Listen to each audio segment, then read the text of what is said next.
चलो इस क्लास का एक टॉपिक डिस्कस करते हैं आज, जो आपके सीए फाउंडेशन से रिलेटेड काफी इंपॉर्टेंट क्वेश्चन है और क्वेश्चन आने के चांसेस होते हैं। इस क्लास का हमारा टॉपिक रहने वाला है demand and factor affecting to demand. यानी कि इस क्लास में हम डिस्कस करने वाले डिमांड क्या होती है और उसके बाद डिस्कस करेंगे फैक्टर अफेक्टिंग टू डिमांड, यानी डिमांड को इफेक्ट करने वाले फैक्टर्स, वो फैक्टर्स जिनकी वजह से कंज्यूमर अपनी डिमांड में चेंजेस करता है। तो फर्स्ट ऑफ ऑल बेटा हम यहाँ पर मीनिंग समझने वाले हैं डिमांड का क्या होता है। डिमांड देखिएगा, बहुत अच्छे से समझिएगा। अगर मैं बहुत ही बेसिक लैंग्वेज में बात करूं तो आपसे कह सकता हूं कि हम जिस भी कमोडिटी को परचेज करना चाहते हैं हम उसकी क्या कर रहे हैं, डिमांड कर रहे हैं। जिस भी कमोडिटी को हम परचेज करना चाहते हैं इसका मतलब हम उसकी क्या कर रहे हैं, डिमांड कर रहे हैं। लेकिन याद रखिएगा डिमांड की डेफिनेशन में 4 पॉइंट्स इंक्लूड होते हैं। सबसे पहले डिमांड में आपकी क्या आती है, गुड, कि कौन से गुड हमें परचेज करनी है। आप सोच करके देख लीजिए, आज मुझे ये कमोडिटी चाहिए, फिर आज उसके बाद ये चाहिए, फिर उसके बाद ये चाहिए। यानी डिमांड में सबसे पहले हमारे क्या इंक्लूड होता है, माइंड के अंदर गुड्स इंक्लूड होती है। अब मैं आपको एक एग्जांपल देता हूं। सपोज करिए कि आपको मार्कर चाहिए, आप स्टेशनरी की शॉप पर गए और आपने कहा मुझे मार्कर दीजिए, यानी गुड बता दिया आपने। लेकिन मुझे एक बात बताइए, इतना कहने पर क्या वो मार्कर देगा आपको? नहीं। क्यों? क्योंकि गुड के साथ साथ आपको क्या बतानी पड़ेगी, क्वांटिटी भी बतानी पड़ेगी। आप नहीं बताएंगे तो शॉपकीपर आपसे खुद पूछ लेगा कि आपको कितने मार्कर चाहिए। यानी आपको कमोडिटी तो बतानी पड़ेगी और साथ के साथ उसकी क्वांटिटी भी बतानी पड़ेगी कि किस क्वांटिटी में आप उसको परचेस करना चाहते हैं। तो डिमांड की डेफिनेशन में सबसे पहला जो पॉइंट इंक्लूड होता है वो होता है quantity of commodity. Quantity of commodity यानी आप कौन सी कमोडिटी परचेज करना चाह रहे हैं एंड किस क्वांटिटी में उसको परचेज करना चाह रहे हैं। एक तो हो गया क्वांटिटी और एक क्या हो गया आपके लिए, कमोडिटी। सेकंड थिंग देखिएगा, जब तक एक सेलर कमोडिटी की प्राइस फिक्स नहीं कर लेगा कि किस प्राइस पर उसको कमोडिटी सेल करनी है, तब तक ना तो सेलर कमोडिटी को सेल करता है और नहीं कंज्यूमर उसको परचेज भी नहीं कर पाएगा। क्योंकि जो भी सेलर होता है वो पहले कमोडिटी के प्राइस को डिसाइड करता है, जिसको कहा जाता है गिवन प्राइस, यानी किस प्राइस पर उसको कमोडिटी सेल करनी है। और बच्चों जिस टाइम पर भी आप कमोडिटी को परचेज करते हो वो एक आपके लिए पर्टिकुलर फिक्स टाइम होता है जिसको गिवन टाइम कहा जाता है। क्या कहा जाता है जिसको? Given time. तो डिमांड की डेफिनेशन में अपन बेसिकली ये चीजें इंक्लूड करते हैं, quantity of commodity, given price and given time. ये बेसिकली ये चीजें इंक्लूड होती है जिससे डिमांड को डिफाइन किया जा सकता है। अब आपको रटना कुछ नहीं है, देखिएगा demand refers to quantity of commodity which consumer, क्योंकि आपको पता है डिमांड करने वाले पर्सन को क्या कहा जाता है, कंज्यूमर कहा जाता है। ठीक है, तो demand refers to quantity of commodity which consumer willing and able to buy. सबसे पहले आपके अंदर किसी भी कमोडिटी को परचेज करने की क्या आएगी, विलिंग आएगी, इच्छा होगी आपकी। लेकिन विलिंग करने से काम नहीं चलेगा, आपको उसे परचेज करने के लिए आप एबल भी होने चाहिए, यानी उसे परचेज करने के लिए आपके पास रिसोर्सेज भी होने चाहिए। क्लियर? यानी एक वर्ड आएगा willing and able to buy. तो demand refers to quantity of commodity which consumer willing and able to buy at given price and given time. ये डिमांड की डेफिनेशन होती है। तो demand refers to quantity of commodity which, समझ में आ गया ना, demand refers to quantity of commodity which कौन, कंज्यूमर क्या, willing and able to buy, which consumer willing and able to buy at given price and given time. Given price and given time. तो बच्चों ये है आपके लिए demand की definition. अब हम टॉपिक देखते हैं फैक्टर अफेक्टिंग टू डिमांड, जिन्हें डिटरमिनेंट्स ऑफ डिमांड भी कहा जाता है। डिटरमिनेंट्स ऑफ डिमांड या फैक्टर अफेक्टिंग टू डिमांड का मतलब ये होता है कि जब भी कोई कंज्यूमर किसी भी कमोडिटी की डिमांड करता है तो ऐसे फैक्टर्स या ऐसे डिटरमिनेंट्स जिनकी वजह से कंज्यूमर या तो अपनी डिमांड को पहले के कंपेयर में इंक्रीज कर देगा या फिर डिक्रीज कर देगा, यानी कि उसकी डिमांड में चेंजेस हो जाएगा। वो कौन से फैक्टर्स हैं जिसकी वजह से कंज्यूमर की डिमांड में चेंज आया है, वो कौन से डिटरमिनेंट्स हैं जिनकी वजह से कंज्यूमर की डिमांड में चेंज आया, तो उसको कहेंगे हम लोग डिटरमिनेंट्स ऑफ डिमांड। तो देखिए बच्चों, हमारा जो अगला टॉपिक है वो है डिटरमिनेंट्स ऑफ डिमांड। डिमांड के कौन कौन से डिटरमिनेंट्स होते हैं अब समझिएगा आप लोग। जब भी आप किसी भी कमोडिटी को परचेज करते हो तो आपके डिमांड को इफेक्ट करने वाला जो सबसे बड़ा फैक्टर होता है वो होता है उस कमोडिटी की प्राइस। ठीक है, सबसे इंपॉर्टेंट फैक्टर है डिमांड को इफेक्ट करने वाला, जिसे कहा जाएगा प्राइस ऑफ गुड्स या प्राइस ऑफ कमोडिटी। ये सबसे पहला फैक्टर होता है। कौन सा होता है? प्राइस ऑफ गुड्स या प्राइस ऑफ कमोडिटी। अब आप जानते हैं कि किसी भी कमोडिटी की प्राइस और उसकी क्वांटिटी डिमांड, यानी कि कमोडिटी एक्स कमोडिटी, सपोज करते हैं कि कोई भी कंज्यूमर है जो एक्स कमोडिटी परचेस करना चाहता है, तो उस एक्स कमोडिटी की प्राइस को किससे नोट करेंगे? पी एक्स यानी price of x commodity, and उसकी डिमांड को D x, demand of x commodity. तो बेटा किसी भी कमोडिटी की प्राइस और उसकी डिमांड इनवर्सली रिलेटेड होती है, यानी माइनस में होती है। इनवर्स रिलेटेड का मतलब होता है कि अगर price of the commodity increase then quantity demanded of that commodity decrease, and price of commodity decrease then quantity demanded of that commodity increase. यानी कि जब किसी भी कमोडिटी की प्राइस इंक्रीज होती है तो उसकी डिमांड क्या हो जाती है? कम, डिक्रीज हो जाती है। और अगर किसी भी कमोडिटी की प्राइस डिक्रीज होती है तो उसकी डिमांड क्या हो जाती है? इंक्रीज। ऐसा क्यों होता है? क्योंकि कमोडिटी की प्राइस इंक्रीज होने पर हमें यानी कि कंज्यूमर को कमोडिटी परचेज करने के लिए ज्यादा प्राइस पे करनी होती है, सो कंज्यूमर उसकी डिमांड को डिक्रीज कर देता है। और कमोडिटी की प्राइस अगर डिक्रीज होती है तो हमें कमोडिटी परचेज करने के लिए कम प्राइस पे करनी होगी, इसलिए हम उसकी डिमांड को इंक्रीज कर देते हैं। सो that's why price and demand कौन से रिलेटेड होती है? इनवर्स यानी नेगेटिव रिलेशनशिप होता है दोनों में। If price of x commodity increase, ये इंक्रीज का साइन है, then quantity demanded of that commodity decrease, and price of commodity decrease then quantity demanded of that commodity increase. ये दोनों के बीच में रिलेशनशिप होता है। क्लियर है बच्चों आप सबको? चलो अब इसी को हमें ग्राफिकली समझना है। कैसे ग्राफिकली समझेंगे? और इकोनॉमिक्स में कभी भी किसी भी चीज को रटना नहीं है, जितना आप ग्राफिकली प्रेजेंटेशन करके चलेंगे, चीजों को कॉन्सेप्ट एंड क्लैरिटी के साथ पढ़ेंगे, उतना ही हमारा बेसिक स्ट्रॉन्ग होगा। इकोनॉमिक्स को आप बहुत अच्छे मार्क्स अचीव कर सकते हैं। देखिएगा दो चीजों की बात चलिए, प्राइस की एंड डिमांड की। ये आपके पास वाई एक्सिस है और ये आपके पास एक एक्स एक्सिस है।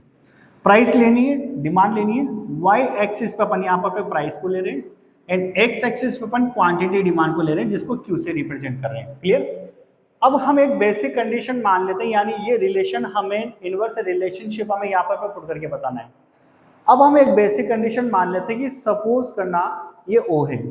जब किसी भी कमोडिटी की प्राइस ओपी है तो कंज्यूमर उसकी कितनी डिमांड करता है? O Q. ये एक बेसिक इनिशियल कंडीशन है जो हम अज्यूम कर सकते हैं।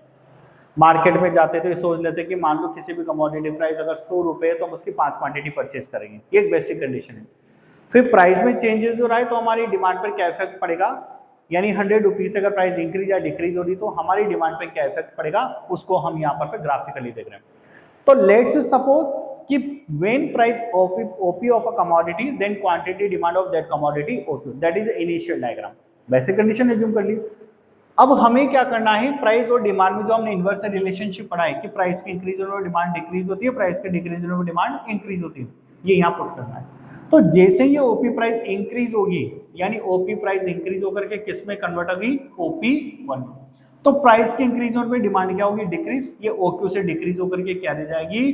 OQ1, यानी डिमांड कम हो जाएगी इसकी। ठीक है? और अगर मान लीजिए सपोज करिए ओपी प्राइस डिक्रीज होती है, ओपी से डिक्रीज होकर के क्या रह जाती है? OP2। तो जो OQ इनिशियल क्वांटिटी डिमांड थी वो इंक्रीज हो जाएगी, क्या हो जाएगी? OQ2, यानी ये इंक्रीज हो जाएगी। समझ आए बच्चों आपको?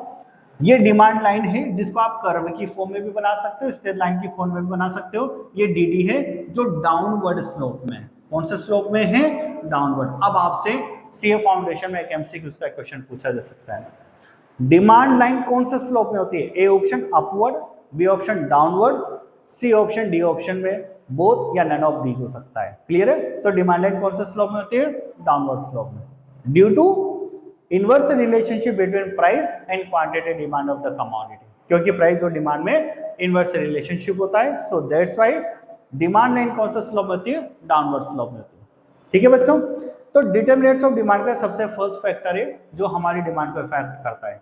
क्लियर है? चलिए हम बात करते हैं यहाँ पर पॉइंट नंबर सेकंड की। डिटरमिनेंट्स ऑफ डिमांड का पॉइंट नंबर सेकंड पढ़ने जा रहे हैं हम लोग, देखिएगा। और पॉइंट है हमारे पास प्राइस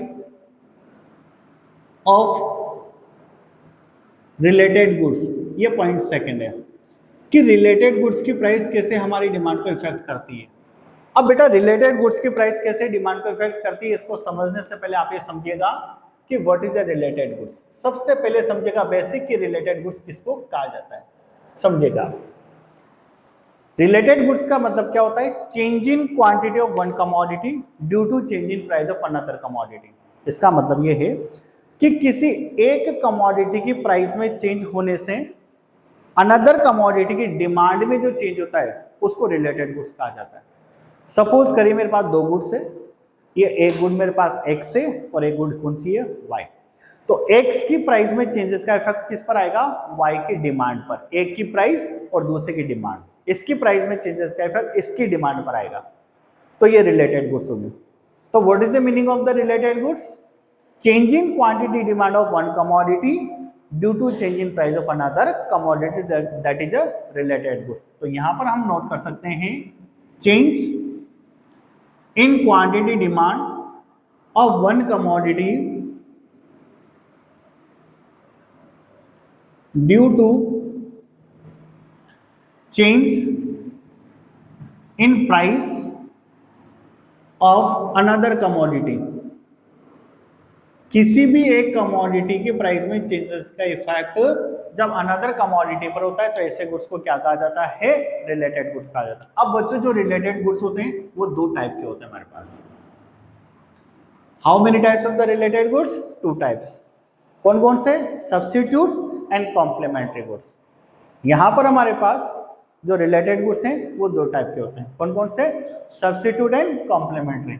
तो पहला टाइप है हमारे पास रिलेटेड गुड्स का सब्स्टिट्यूट गुड्स,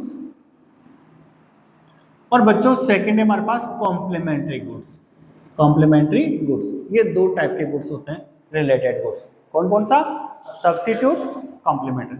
समझते हैं सब्स्टिट्यूट गुड्स किसे कहा जाता है और कॉम्प्लीमेंट्री गुड्स किसे कहा जाता है। सब्स्टिट्यूट गुड्स ऐसे गुड्स जिन्हें एक दूसरे पर सब्स्टिट्यूट किया जा सके, रिप्लेस किया जा सके, उसे सब्स्टिट्यूट गुड्स कहा जाता है। यानी एक नहीं मिले तो दूसरी वाली से काम चल जाएगा, दूसरी गुड नहीं मिले तो पहली वाली गुड से काम चल जाएगा। For example tea and coffee, tea and coffee are example of the substitute goods. Clear, क्यों, एग्जाम्पल लिखते हैं यहाँ पर पे, टी जो एक्स कमोडिटी मान लेते हैं अपन, एंड कॉफी जिसे हम लोग वाई कमोडिटी मान लेते हैं। टी यूज में अगर मान लीजिए आपको टी पीने की हैबिट है और आपको बाई चांस टी नहीं मिलती है तो हम क्या यूज में ले सकते हैं, कॉफी। क्लियर, और कॉफी पीने की हैबिट, कॉफी नहीं मिलती है तो हम क्या यूज में ले सकते हैं, टी। यानी टी को आपने कॉफी से रिप्लेस कर लिया है, कॉफी को आपने टी से रिप्लेस कर लिया है। तो वो गुड्स जिन्हें एक दूसरे पर रिप्लेस किया जा सके या जिन्हें एक दूसरे के प्लेस पर यूज में लिया जा सके उन्हें सब्स्टिट्यूट गुड्स कहा जाता है। अच्छा, मेरा एक क्वेश्चन है आपसे, क्लियर, टी जब आपको पीने की हैबिट थी, टी नहीं मिली तो आपने कॉफी ही क्यों पी, कोल्ड ड्रिंक क्यों नहीं पी टी की जगह। वेरी गुड, मतलब ये है कि वही गुड्स सब्स्टिट्यूट हो सकते हैं जिनमें अप्रॉक्स सेम क्वालिटी मिलती हो, क्योंकि 100% की अपन बात नहीं कर रहे। यानी जो क्वालिटी कॉफी में होती है, टी में होती है, सेम वही क्वालिटी किसमें होती है, कॉफी में होती है। सो ये दोनों किसके एग्जांपल होंगे, सब्स्टिट्यूट गुड्स के। ऐसे भी कई सारे एग्जांपल दे सकते हैं, शर्ट एंड टी शर्ट। अगर आपको शर्ट नहीं मिलती है तो टी शर्ट पहन सकते हैं, टी शर्ट नहीं मिलती तो शर्ट पहन सकते हैं, क्योंकि दोनों एक दूसरे के सब्स्टिट्यूट है, सेम वर्क है दोनों का। क्लियर है आप लोगों को। कई सारी चीजें देश और दुनिया के अंदर जो सब्स्टिट्यूट गुड्स का एग्जांपल है, और कई सारे एग्जांपल आपको क्लास के अंदर सोचने होंगे, लास्ट में पूछूंगा मैं आप लोगों से। क्लियर, जबकि अगर हम कॉम्प्लीमेंट्री गुड्स की बात करें तो कॉम्प्लीमेंट्री गुड्स वो गुड्स होते हैं जिन्हें एक साथ ही यूज में लिया जा सके, उनको अलग अलग करना पॉसिबल नहीं है। अगर आपने उनको अलग अलग कर दिया तो पहली वाली भी यूजलेस हो गई या सेकंड वाली भी यूजलेस हो गई। ऐसी दो गुड जिनको केवल एक साथ यूज में लेंगे तभी उनका यूज होना पॉसिबल है, वरना नहीं है, उन्हें कॉम्प्लीमेंट्री गुड्स कहा जाता है। फॉर एग्जाम्पल पेन और इंक। इस पेन से अगर मैं इंक को निकाल दूं तो ना तो पेन किसी काम का रहेगा ना इंक किसी काम की रहेगी। इस पेन का यूज तभी पॉसिबल है जब इसके अंदर क्या होगी, इंक होगी। तो pen and inking is example of the complementary goods. Pen जिसको आप एक्स बोल सकते हो, और इंक जिसको आप वाई बोल सकते हो। और एक बहुत फेमस एग्जांपल है कार एंड पेट्रोल। कार का यूज तभी पॉसिबल है जब उसमें क्या होगा, पेट्रोल। क्लियर? तो कार एक्स हो गई और पेट्रोल आपके लिए क्या हो गया, वाई हो गया। ठीक है, अब देखिए बच्चों, अभी तक तो हमने केवल यही समझा है कि what is the related goods, change in quantity of one commodity due to change in price of another commodity, यानी कि इसकी प्राइस में चेंजेस का इफेक्ट इसकी डिमांड पर होगा, एक की प्राइस दूसरी की डिमांड, और इसकी प्राइस में चेंजेस का इफेक्ट इसकी डिमांड पर होगा। ठीक है, अब हमें यही देखना है कि जो सब्स्टिट्यूट गुड्स है इनमें कैसा रिलेशनशिप होता है और जो कॉम्प्लीमेंट्री गुड्स है इनमें कैसा रिलेशनशिप होता है। देखिए बच्चों, यहां एक से तो इसकी तो प्राइस लेनी है हम लोगों को, और कॉफी की डिमांड लेनी है dx dy। ऐसे कार है तो इसकी प्राइस लेनी है आपको px और पेट्रोल की डिमांड लेनी है आपको dy, क्योंकि दोनों रिलेटेड गुड्स है और रिलेटेड गुड्स में एक की तो आप क्या लेते हैं क्वांटिटी डिमांड और दूसरी की क्या लेते हैं आप प्राइस। क्लियर? अब देखो बच्चों, बहुत अच्छे से समझना। अब एक क्वेश्चन है मेरा आपके लिए, सपोज करिए कि अगर मान लीजिए टी की प्राइस इंक्रीज हो जाती है, टी की प्राइस क्या हो जाती है, इंक्रीज, तो आप मुझे बताइए इस कॉफी की डिमांड पे क्या इफेक्ट आ गया, इंक्रीज होगी या डिक्रीज होगी, इंक्रीज होगी। क्यों? क्योंकि जैसे टी की प्राइस इंक्रीज होगी तो कुछ कंज्यूमर टी को सैक्रिफाइस करके किसको यूज लेना शुरू कर देंगे, कॉफी को, क्योंकि इसका सब्स्टिट्यूट है, इसलिए कॉफी की डिमांड क्या होगी, इंक्रीज, यानी इसके कंज्यूमर किस पर शिफ्ट हो जाएंगे, कॉफी पर शिफ्ट हो जाएंगे, इसलिए कॉफी की डिमांड क्या होगी, इंक्रीज। क्लियर? और अगर मान लीजिए टी की डिमांड, टी की प्राइस वापस क्या हो जाती है, डिक्रीज, तो कंज्यूमर अब कॉफी से वापस किस पर शिफ्ट हो जाएगा, टी पर शिफ्ट हो जाएगा, इसलिए कॉफी की डिमांड क्या हो जाएगी, डिक्रीज।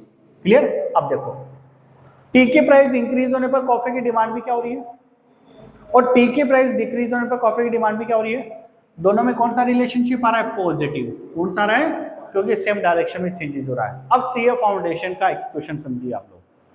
क्वेश्चन क्या होगा आपके लिए, if price of tea increase, board पर देखिए, if price of tea increase then quantity demanded of coffee, A option, increase, decrease, constant, none of this. तो टी की प्राइस इंक्रीज होगी तो कॉफी की डिमांड क्या होगी, आपका ऑप्शन में आंसर हो जाएगा इंक्रीज। क्लियर?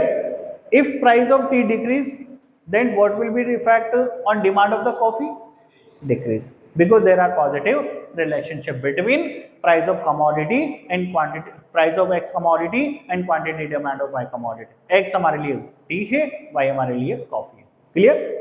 अब हम इधर बात करें अगर कॉम्प्लीमेंट्री गुड्स की। क्लियर?